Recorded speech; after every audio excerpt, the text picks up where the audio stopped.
لہذا جزیرہ ابن عمر کے مسلمان، ان سے صلاح مشورہ کرنے کے بعد میں آپ کی خدمت میں حاضر ہوا ہوں۔ جس طرح میں شہر سے نکلا ہوں وہ میں ہی جانتا ہوں۔ شہر میں صبح سویرے سبزی اور پھل بیچنے والے داخل ہوتے ہیں اور سورج غروب ہونے سے تھوڑی دیر پہلے شہر سے نکلتے ہیں۔ میں ان کے ساتھ ہی بھیس بدل کر پھل فروشوں اور سبزی فروشوں کے ساتھ نکلا۔ کچھ دیر تک ان کے ساتھ گیا تاکہ مجھ پر کوئی شک نہ کرے۔ سورج غروب ہونے کے بعد میں ان سے علیحدہ ہوا اور یہاں آ کر آپ سے مل رہا ہوں۔ ہم سب مسلمانوں نے یہ فیصلہ کیا ہے کہ کل عشاء کی نماز کے بعد شہر پناہ کا وہ دروازہ جس کے سامنے آپ نے پڑاؤ کر رکھا ہے وہ کھولا جائے گا۔ آپ اپنے لشکر کے ساتھ مستعد رہیے گا اور جو ہی شہر پناہ کا دروازہ کھلے آپ شہر میں داخل ہو کر شہر پر قبضہ کر لیں۔ اس طرح اریا کے نصرانی بادشاہ کلیپس کی سازش ناکام ہو جائے گی۔ یہ کام آج رات نہیں کیا جا سکتا، اس لیے کہ میں اب شہر میں داخل نہیں ہو سکتا۔ کل صبح سویرے میں پھل اور سبزی فروشوں کے بحیث ہی میں شہر میں داخل ہوں گا اور آنے والی شب کو اپنے کام کی ہم ابتدا کریں گے۔ کچھ مسلح جوان عشاء کے وقت شہر پناہ کے دروازے کے محافظوں پر حملہ آور ہوں گے اور دروازہ کھول دیں گے۔ دروازہ کھلتے ہی آپ شہر میں داخل ہو کر اپنی کارروائی شروع کر دیں۔ لمحے بھر کے لیے ارسلان نے مسکراتے ہوئے شیبان کی طرف دیکھا، پھر کہنے لگا، میرے محترم، سب سے پہلے تو میں آپ کے ارادوں اور آپ کی اس ہمدردی کو سلام پیش کرتا ہوں۔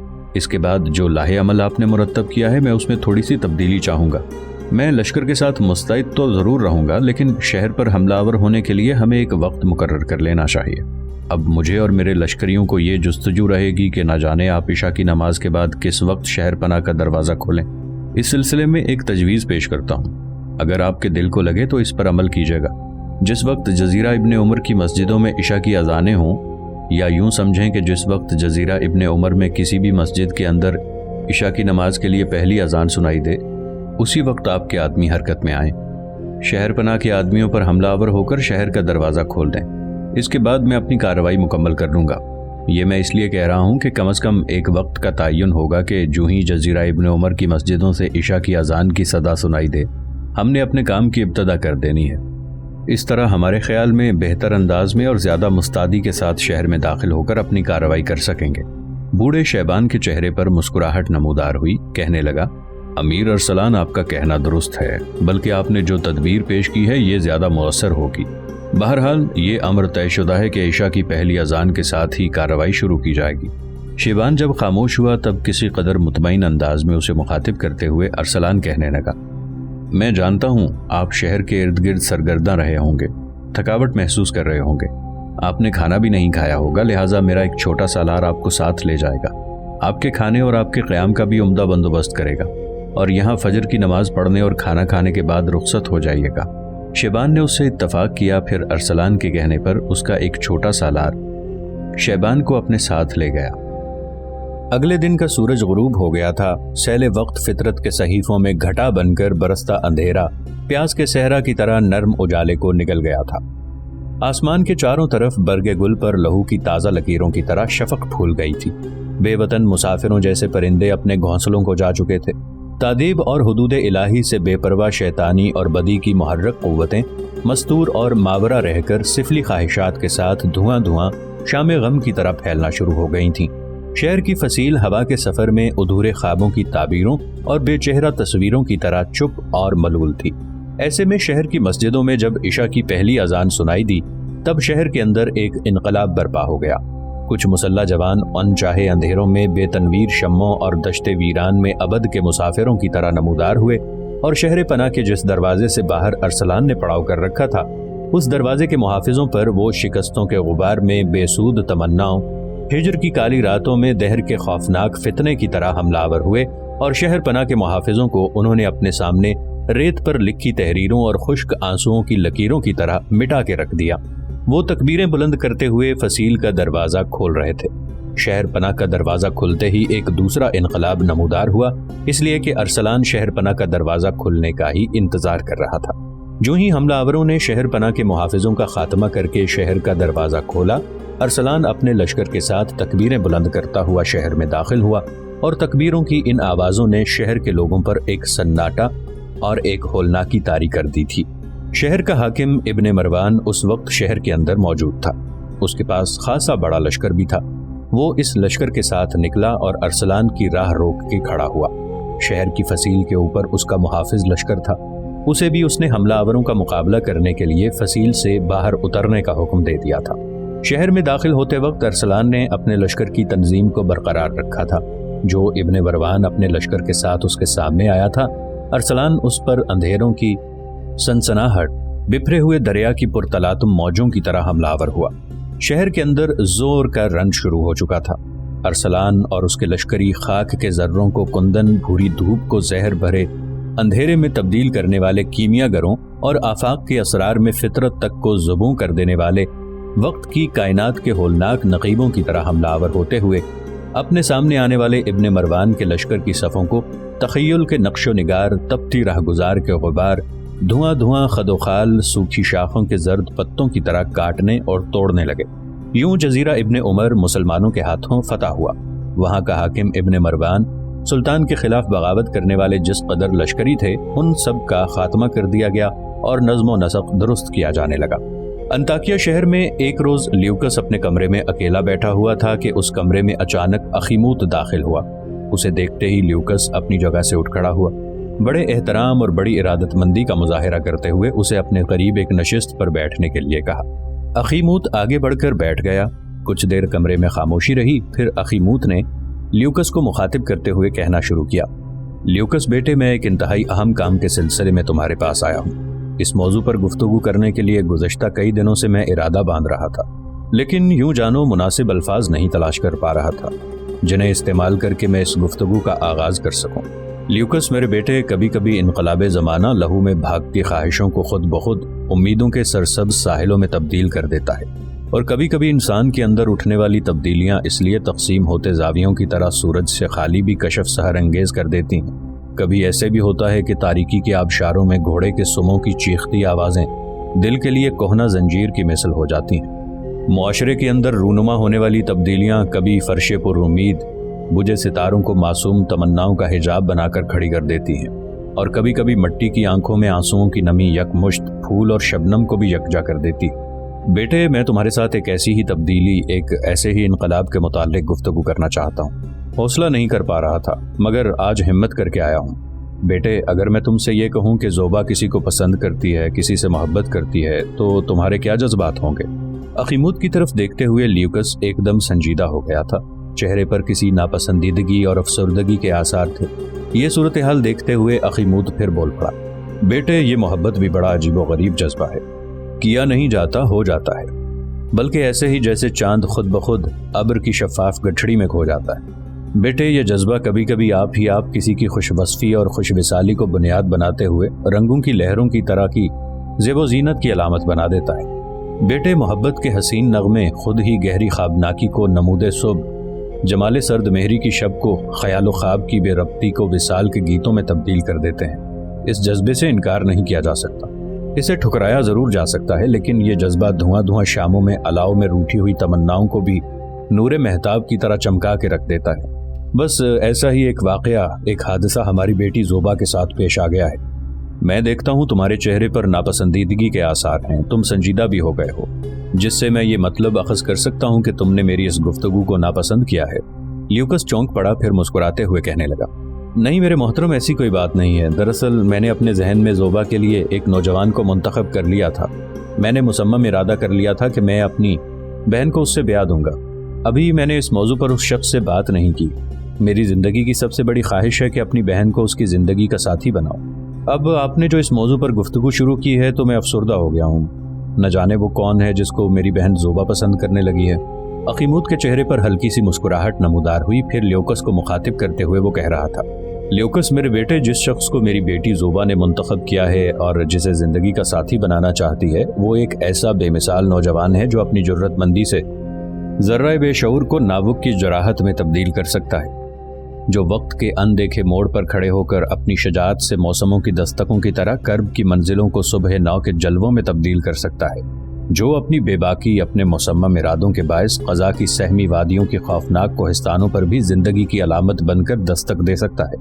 اخیموت مزید کچھ کہنا ہی چاہتا تھا کہ لیوکس اس کی بات کاٹتے ہوئے بول پڑا، میرے محترم، ابھی تک آپ مجھے پہیلیاں ہی بجھوا رہے ہیں۔ پہلے مجھے صاف صاف بتائیں وہ کون ہے جس کو میری بہن پسند کر چکی ہے۔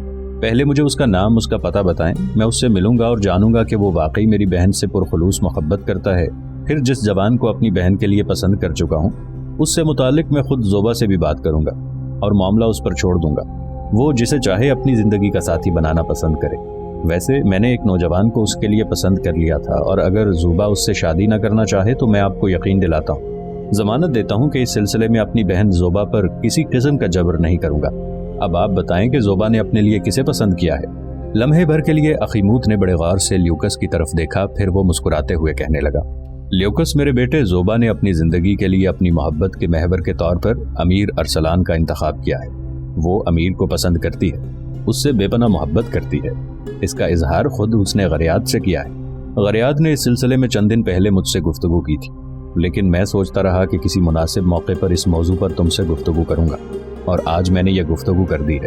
اب بیٹے فیصلہ تمہارے ہاتھ میں ہے، اس لیے کہ تم زوبا کے بھائی ہو اور آخری فیصلہ کرنے کے مجاز تم ہی ہو۔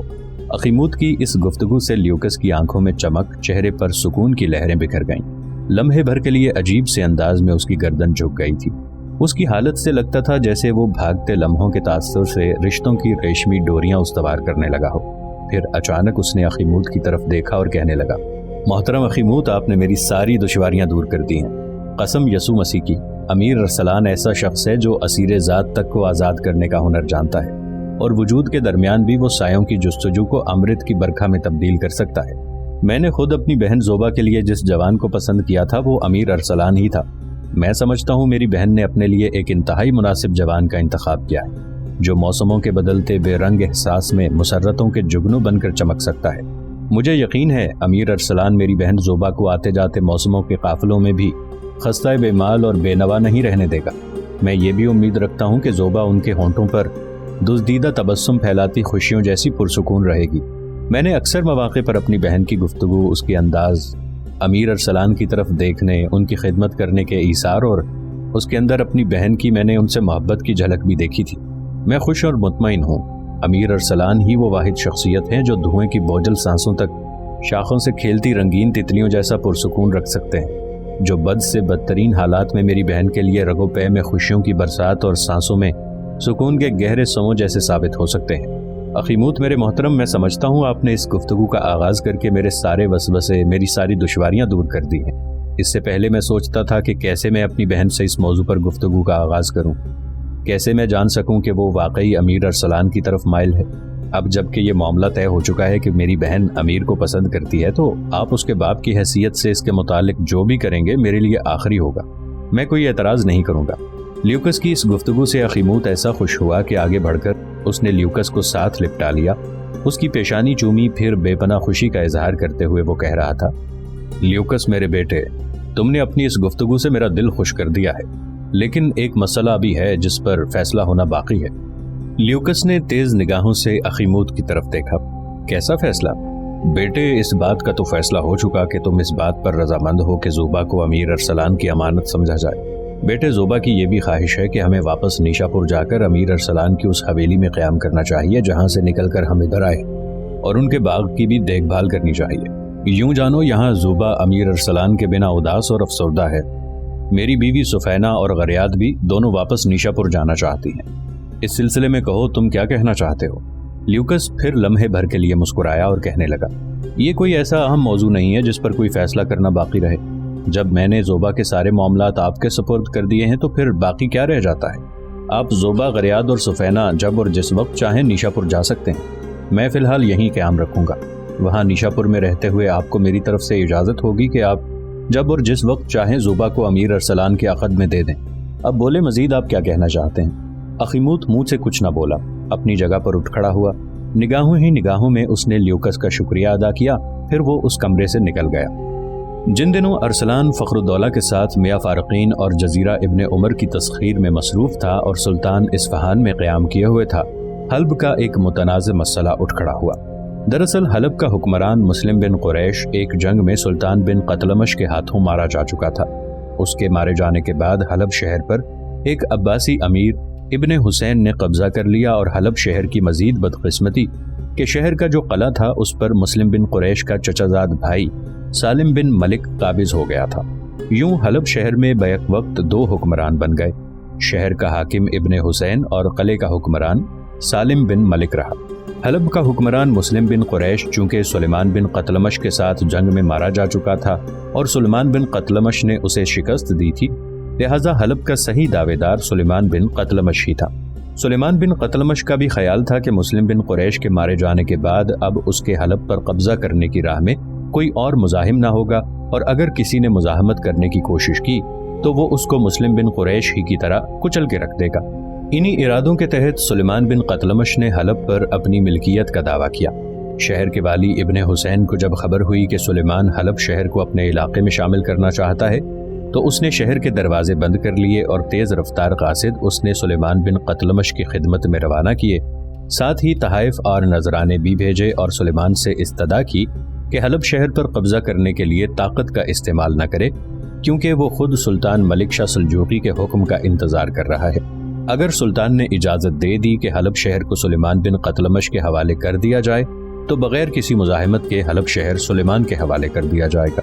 سلیمان نے ابن حسین کی اس پیشکش پر یقین کر لیا اور حلب شہر پر حملہ آور ہونے سے گریز کیا، لیکن ابن حسین بڑا چالاک اور عیار شخص تھا، وہ دوہری چال چل رہا تھا۔